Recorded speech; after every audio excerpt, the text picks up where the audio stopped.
Sveiki visi. Šiandien aš pasakysiu 5 dalykus, kaip tapti turtingu 5M serveriuose. Aš esu juos visus daręs ir pasakysiu, kokie yra patys efektingiausi.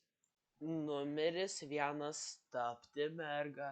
Būna visada vyrų vaikų, kurie nori mergą per 5M serverius ir duoda dahuja šaibų dėl to. Žmogų išnaudoji, sakai tipo, jei nori manęs, nuperki bemsą man ir tu gausi dafiga šaibų arba jį, arba jie.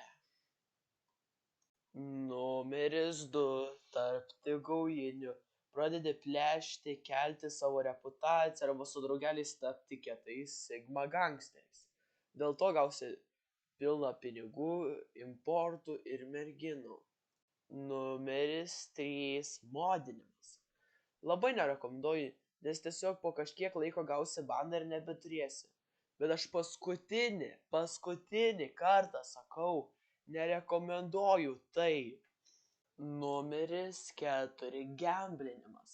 Čia yra pats geriausias būdas pasikelti pinigų ir labai įdomus. Visada jauti azartą, kai žaidi ir visada all iną varykit, nes tai yra tiesiog lengvi pinigai. Mano didžiausia rekomendacija, kad žaisti blackjacką, nes jis yra vienintelis geimas, kur reikia skilo.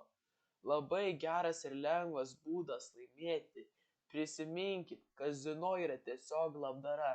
Ir prisiminkit, kodėl Afrikoje nėra pinigų, nes nėra kazinkių ten. Numeris 5 - gandrauti. 24/7 rinkite žolę, kol gausit dafiga pinigų. Labai geras būdas, bet ilgai užtrunka.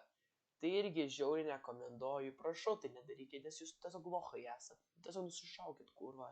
Kodėl žaidžiate šitą servisą? Kai jūs tiesiog norite rinkti. Yra visada būdų, kaip gauti daugiau pinigų. Bet čia yra kai kurie. Pasubscribinkite ir palaikinkite, jei norite daugiau.